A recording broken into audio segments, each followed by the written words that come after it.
Hello everyone and welcome back to another meditative photography tour. Today I'm shooting some concert photography on the Widelux for my friends Kylie and Cam and their band Sandbox. For those of you who are new to my channel, my name is Laura. I'm a freelance DP and photographer based in LA. The venue was amazing, the people were great, and the songs in this video are actually from Sandbox. So if you like what you hear, make sure to check out their music in the link in the description below. A little backstory, I just got my Widelux fixed, so now the 1/10 shutter works. I'm so excited about this. In my opinion, that shutter speed is where this camera truly shines. The swing lens at this speed opens up so many creative possibilities. And that's what this entire video is about, experimenting with the Widelux and experimenting with music.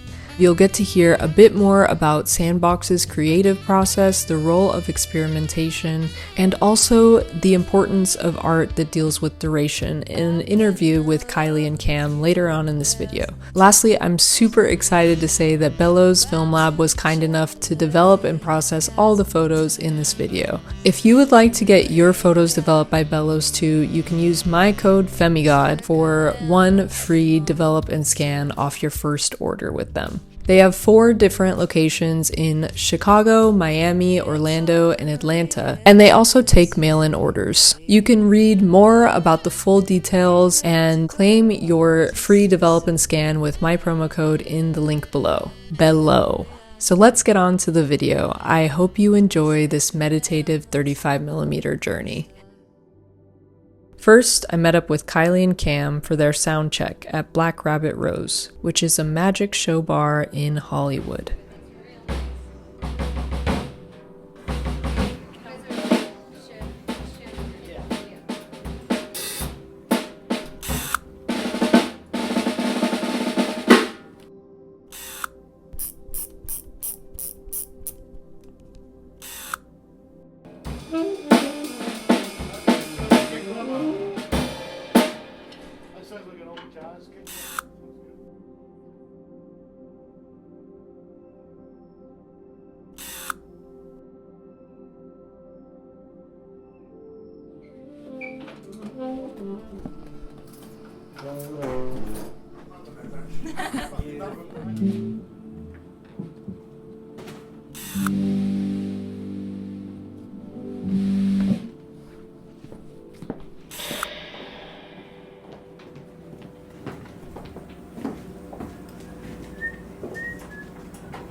Hi, I'm Kylie.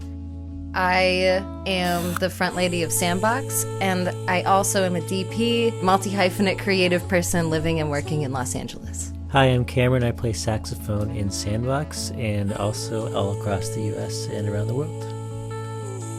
Experimentation is probably the whole process. Honestly, having a music room to experiment in was the whole goal, and the project kind of followed. That's our musical sandbox here that we're like sitting in. We'll do weird things like, let's try playing the song way slower during this practice, or let's try playing it way faster. And then we might even just find something like, whoa, slowing this down changes it entirely and it sounds right. Being willing to break it and being willing to be wrong lets you find what's actually right. A big part of the eclectic sound is Cam and I's humongous shared taste of music preference. Combined, it's kind of like this cauldron of what's going to come out. Also, a huge part of the sound is that we're using a saxophone in a really strange way. And I kind of want to let Cam talk about his thoughts behind delay and tone and his influences on this. When I first started playing sax, I remember one of the first questions I got when I was in the studio was like, so what other instrument do you play? So it's kind of like implied as a sax player, like you also play like keys or guitar. Because sax doesn't necessarily fit in every song, and you don't want to make it so you have a song where it's predictable. Like, oh, it's another sax solo coming up. I like to use a lot of pedals in this band because I think part of the whole sandbox mentality is your ears perk up when you see something new or you hear something totally that like catches you off guard. So I think using this kind of really flexes the creative brain in the most possible way because it puts the limitation on one instrument and how many sounds can you get out of it. With this delay, I'm setting it manually every time. So every time, no matter what, it's going to be different. That's something I think was another decision for us to have this ever-evolving sound at our live shows. Is the only way you're going to hear it like this is going to be live. So our album cover is these 3 cubes, and they're like acrylic tiles that I glued together, and I made these cubes. I was so fascinated by the idea that if you take a cube and you spin it fast, on a long exposure it becomes a circle. In long exposure photography, you have a single frame that is many things at once. By seeing something through that lens, you can kind of see like the cubist side of it, where it contains multitudes. It's exactly the same thing as music at its core. And I think that that's where it all goes back to like the most fascinating thing to me is art that deals with duration. I think it was less than 200 years ago time was standardized. So until we have railroads that connected cities did not have to have the same time.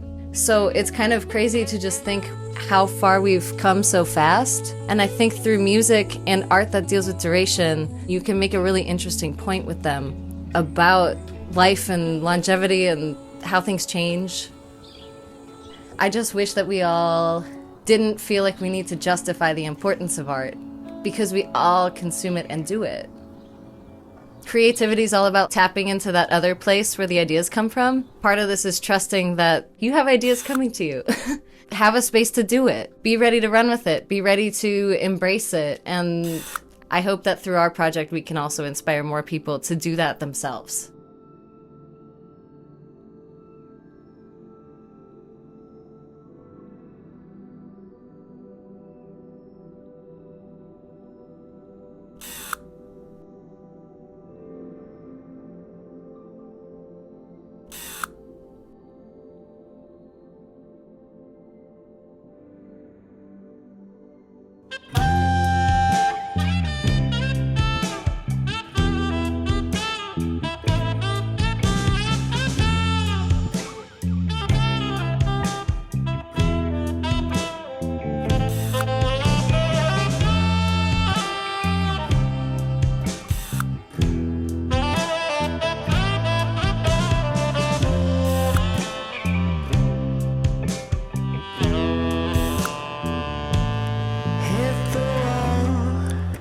fall and crumble before